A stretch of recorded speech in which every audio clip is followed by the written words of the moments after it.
Chapter 7, Warning. In the residential area neighboring the shopping area, they were able to get a room safely. Though not a high-class hotel, neither was it a hotel that the poorest segment of the population uses. Adventurers and peddlers seemed to frequent it. Since I cannot sleep with another person nearby, you two will be in another room. There are no hotels that are cheaper for slaves. Some allow camping out in the stables, but since there is the matter of meals and equipment, the two slaves accepted. Since they were wearing tidy equipment, the slave tattoo was not visible, so the landlady did not say anything either. Put your luggage away and gather in the dining room. While Hifumi paid the landlady the lodging expenses of the three, the two went up to the upper rooms quickly. Good grief, he's not gentle, nor somewhat concerned. Origa, perhaps he is not interested. As far as Master is concerned, a man is either an enemy or not one. Does he find anyone other than an opponent interesting? To Origa's muttering at Hifumi, Kasha tilted her head. Though he seemed to talk to Thorn from the weapon shop quite easily. Kasha, I think it was because of the topic of weapons. Origa's words were somewhat dissatisfied. The hotel in which Hifumi stayed, Matthew Peak, had the dining room on the first floor, and the guest rooms on the second. It is not very big, and has only two kinds of rooms, single and twin. Once Hifumi confirmed that there was no one inside his room. He stepped inside and looked around. The window was not of glass, it was a simple wooden one. Recalling from memory, none of the shops had any glass, though there was some in the castle lighting. It seems to be a high-quality article. Worn-out bedding spread out over a simple single bed, with a wooden pitcher and cup on a small shelf next to the bed. Other than that, no other furniture. Storing his katana in the dark hole, Hifumi removed his equipment. He sat on the bed and started planning. First off, I need to sort things out before leaving this town. After the meal, Origa and Kasha should be asked. If they don't know, it will be necessary to investigate tomorrow. Value of gold and silver coins, about magic, about adventurers, about demons, about this country, about this world. There are a lot of unknowns, and because of preparations to travel, it is necessary to think about it. How to travel in this world? There cannot possibly be trains and cars, so by foot or a wagon. It seems that traveling between relay stations while fighting demons is likely. When Hifumi descended to the dining room, Origa and Kasha were already seated. Their food was ready, but still untouched. Hifumi smiled wryly at the dutiful slaves, sat down and began to eat the prepared food. Today's menu, stew mixed with vegetables and meat, along with a potato salad. I'm getting used to the food here. Though the taste is a little thin, it's delicious enough. This is thin. Master must have been born in a rich family.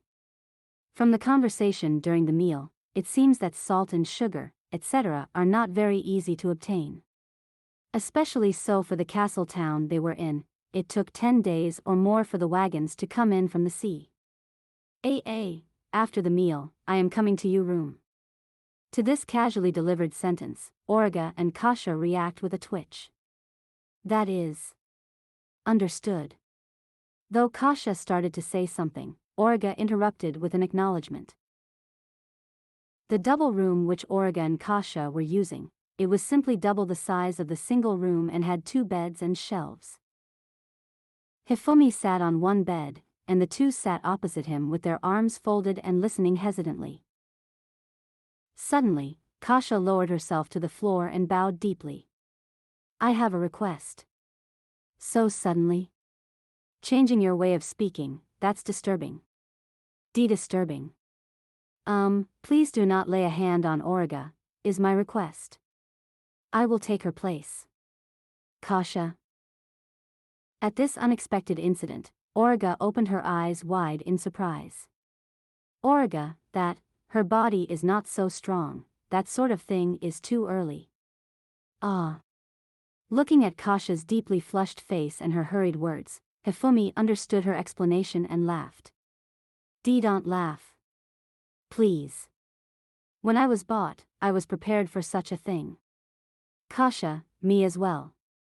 Origa lowered herself next to Kasha and lowered her head towards Hifumi. Master, I understand my position since I was also bought by Master. Therefore. Wait a minute. Don't just advance your delusions by yourselves. Hifumi snorted, ordering the two to sit on the bed as before. Don't misunderstand.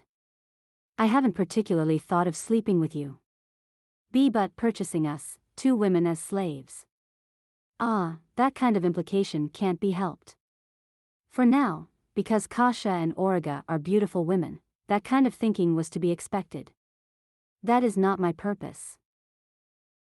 On being called beautiful women, both women looked down with reddened faces. Origa's gesture was lovely, Kasha's ears were red.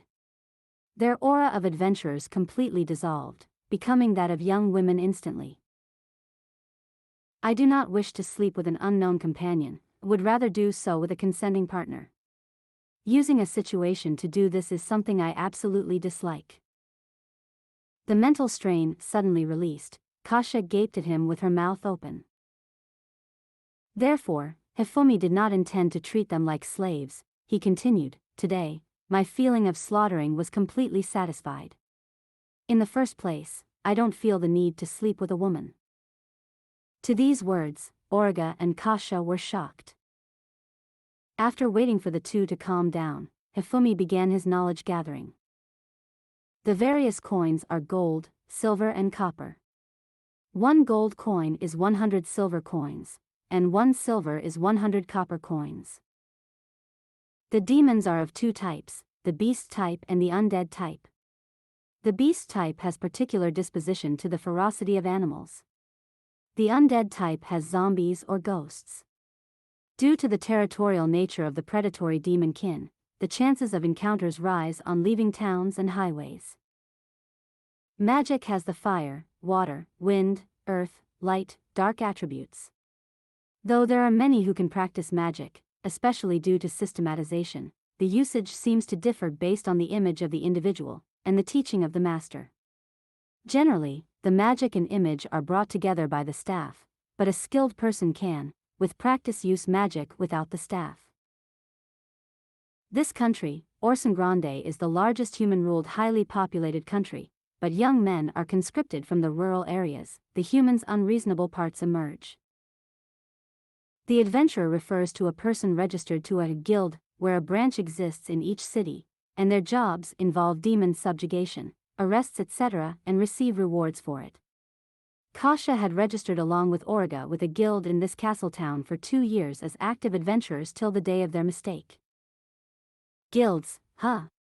Then do other kinds exist, like merchant guilds? Though there are service offices, as far as I know, other than adventurer guilds, there are none others. Kasha, apparently all guilds of this world seem to be concentrated on combat-related requests. There are no workforce-like agencies. Though requests from the country may be received, they are not sent to war. It seems to stick to the stance that whatever the work, payment matters the most. Because of that, there are no conflicts with the nobles in the country. Requesting an adventurer is more inexpensive than making the same request of a soldier. To Origa's explanation, Hifumi thought about the idea of outsourcing in this world. While listening to various things, it had become quite late. The clamor from the dining room had also died down. Well then, it is late. Teach me these things tomorrow. My best regards. To Hifumi, who stood up, Origa half rose to her feet. Origa. Yes? Hifumi. Sleeping with master, is not particularly unpleasant. Towards Origa, Hifumi said, though I don't know why you are in such a hurry, at least say it without trembling next time. Gently smiling, Hifumi left the room. Origa, why go that far? Kasha held Origa's shoulder anxiously as Origa quietly cried. On leaving the room, Hifumi sighed. Being approached by a lovely young woman does not feel bad. Before, he liked a woman, and she liked him. They dated for a while, but for some reason separated. From now on, he has to live in this world. Other than Origa and Kasha, there is a possibility of forming such relationships with others as well. However, what to do in the future is undecided, for there is a feeling of satisfaction of finally killing someone. Hifumi decided to put it on the back burner for now. Well. Concentrating his consciousness, Hifumi scanned the building and its immediate surroundings. On the side facing the road, there is a sign of an unnaturally still person near one corner of the building. Moreover, the back of the building. Hifumi did not return to his room, and quietly jumped out from the window of the second-floor passage to the outside. He silently approached the back of the unnaturally still person. It was a woman. Lovely blonde hair in loose waves, glossy in spite of the night. Splendid proportions, wearing a remarkably thin, almost see-through dress. On looking at her, she seemed to be a prostitute. Hifumi approached from the back, and at the last moment called out. "Do not move. You. What, master, you surprised me. TN, here, master is like saying boss, or sir, Dana, in JP. Unaffected by the way of speaking, the feeling of incongruity remained. Stop your unskilled drama. You are from the Night Corps. In the silent night, a gasp is heard. Why? In the first place, no prostitute has muscles those thick at her waist and wrist. That is a characteristic of someone used to wielding something. Secondly, a prostitute is not likely to show herself off at such a scarcely populated street. More likely to earn more money in the red light area. Thirdly, the hair. Hair. With lustrous hair like that, only a noble-like person can afford shampoo of such high quality. It is different from those of the people on the street. On being seen through so easily, the woman regretted thinking that Midas' reports were exaggerated. Do not turn around. First your name. With it, what is the identity of the people left to Midas in the day? Giving up, the woman introduced herself as Paju from the same Third Night Corps as Midas. The corpses that Midas examined, there was a particular tattoo on all of the bodies. Tattoo? A slave? There was no reaction of magic, the shape was also different. I fear that those guys belong to an underground organization which uses these tattoos as identifiers. There are records of them several times in the past, so it is possible that they belong to the same organization. Those sorts of groups, don't you have any intelligence on them? Honestly, they number too many. When we are able to muster enough force to crush them, they disappear. Hifumi considered that. With the intelligence gathering level of this world, grasping the underworld would be quite troublesome. Oi Paju. Yes? From the opposite building, are those the night group watching? You? Why do you see it so easily? Lamenting as such, Paju turned her gaze towards the room where the window was opened just a little. That is so. 2 colleagues are observing from there. Then, the 2 in the back of the building? What are you saying now? Paju did not understand. As expected, it does not seem to be the Night Corps. It is not possible to relay this to your companions. Come along. Wait. Sending a signal to her colleagues for confirmation of contact with target, Paju chased after Hifumi hurriedly. When Paju arrived next to Hifumi, who had slipped into the darkness of the building side, he quietly started explaining. There are 2 men. They are very likely companions of those guys earlier today. Most likely they are planning for the next attack. Catching them? Assuming they are caught, can you make them talk? That is. Assuming that torture is done, the certainty is not expected. In this age where technology was not that advanced, Hifumi figured that the possibility of being killed before obtaining any information was high. From the reaction of Paju, there seems to be neither magic nor a medicine used for such purposes. One person will be killed. The other will be wounded, trace that one. While saying so, Hifumi took out two 2 centimeters masses of iron from his clothes, corners shaved to a point. These are weapons from my country. It has various names, my school calls them tsubut. Apparently, throwing weapons are not seen as important. I'll display an interesting one. Smoothly slipping half out of cover, 2 tsubuts flew up quickly. The man who was looking at the second-floor rooms fell to a sudden impact. The other somehow stood up and left hurriedly on seeing the first one's demise. Holding his side where the tsubut grazed him, his speed was slow. Let's go. While chasing the man marked by Hifumi, Paju passed the first one, and saw him dead, bleeding from a hole in his neck. A small grain of iron becomes a deadly weapon. Perhaps the victim himself will not know what hit him. Paju looked at Hifumi's back and shivered, knowing that if one was hostile to Hifumi, far from clashing with swords in a dignified manner, there will be a result in which one will be dead before realizing it. The man who escaped the sudden attack and death of a friend would be confused.